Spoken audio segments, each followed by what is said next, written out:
The concept of film cameras having a value is still out of the grasp of 90% of the population. 1, 2, 2.5, 3, 300, 301, 304, 500, 800, 2,000, 3,000, 5,600, 7,000, 9,452, 10,000, 11,000, 15,648, 20,569,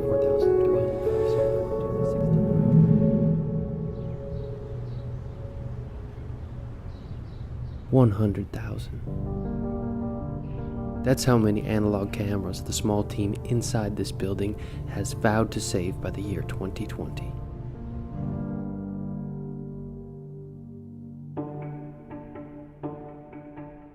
This is Juho. I've been working with him remotely for about a year as his US business consultant. With a lot of exciting changes brought on by 2018, I decided to come to Finland, chat with Juho, and see for myself what he's been up to. Today he's invited me along for an all-day drive up north to a camera museum that's been closed since 2001. He wants to buy the cameras. All the cameras. He's not going to save 100,000 cameras by surfing eBay.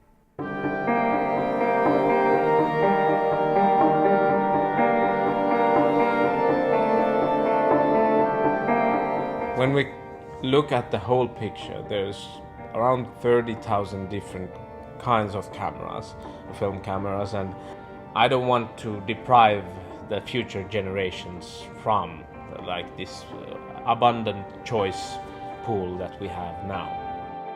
The point we have at the rescue center is to move masses of cameras, to get them to new people.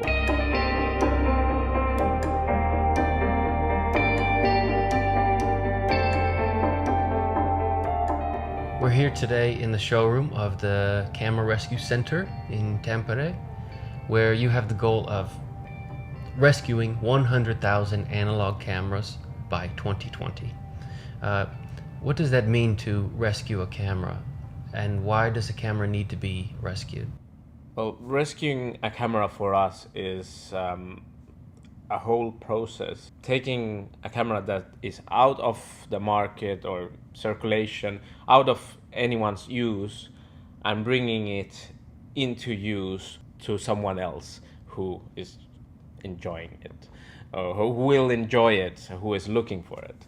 There's so many choices, and keeping them alive is something I don't want to deprive the future generations from, this abundant choice pool that we have now.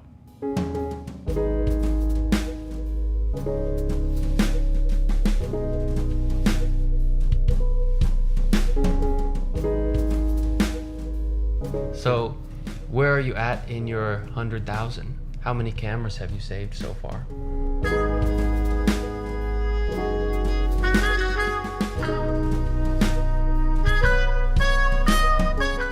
I think last week we just went over 41,000 rescued cameras. Most people will not ship 100 cameras, so you have to go and pick it up. We've done trips to Sweden, Norway, Portugal, Spain, France, all around Europe, this kind of trips to check something out, and in most cases we've also bought it. What are some of the challenges you face trying to save 100,000 cameras? Well, our main challenge at this present time is the amount of technicians. We have 4 technicians, every single one we could find in Finland, and still all of them have over a half a year of workload already in their calendar. What's going to happen when this generation, this somewhat old generation of qualified repairmen and women are gone? I cannot speak for the whole world, but we are preparing in Finland. So we took all the guys we could find that have the experience. They've been teaching newer guys. We also need the new guys to come and learn from them and learn from the already retired masters that are willing to teach. What are some of the other challenges facing analog photography today, like outside of just what you're doing here in Finland? So there's film will be there, labs I believe will be there, but then there are technical issues which I do not have answers for. If we want new cameras, we need a new shutter, a mechanical shutter. The second technical issue is about scanning.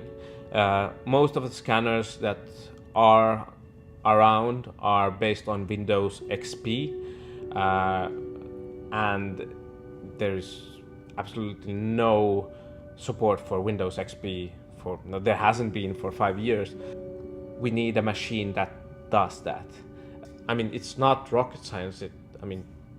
Good engineers will do it in a heartbeat, but the problem is either money, or the main problem is money. We need 3 million euros, or whoever does it probably needs 3 million euros just to make the first batch of the item.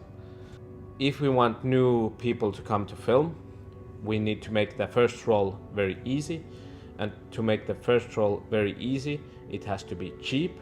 So we need someone to design an automated film developing machine, preferably so that one that you could do C41 with, black and white with, and E6 with. Not obviously the same machine, but versions of the same machine.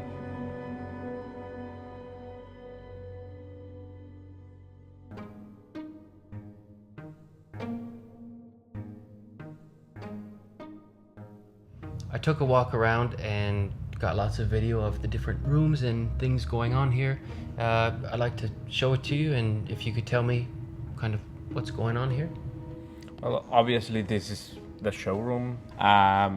It's mainly a glorified warehouse where you can visit and play with everything that happens to be at any given time in the camera rescue center. We have a lab. It's for Finland. It has a dark room, and then we have 2 mini labs for color film. This is camera rescue, so it's basically me on the right and Misa on the left. Now we moved to a repair department upstairs. Every item is checked by an actual mechanical guy and with a shutter tester and everything. That's our warehouse room. Spare parts warehouse. It's 2 rooms full, packed from floor to ceiling, and I still say it's not a lot. The spare parts room has a lot of technical gadgets that do amazing things, which I do not all fully understand. They look very cool, and if it says Leica or something on it, it looks even cooler. This is the product photography room where all the items are photographed for the internet. Depending on the day, there's 2 to 4 guys doing listing items, checking the condition again, and putting them on camerastore.com. And we have some funny cameras every now and then. This Pingu camera is fun. Here we have the packaging department. Yeah, this is Jussi. He's awesome. Jussi is also the CEO of Camerastore. He does 4 hours of CEOing a day and then 4 hours of packaging, and he likes it. There's also a camera rescue center in Helsinki, or it's basically a drop-off point, and we can also have community meetings and talk about film. And this is us having the interview, looking a bit bored, looking at the computer, and I think the interview was about here. Thank you for having me, or having Thank you for having me. Whichever way. Thanks. Yeah.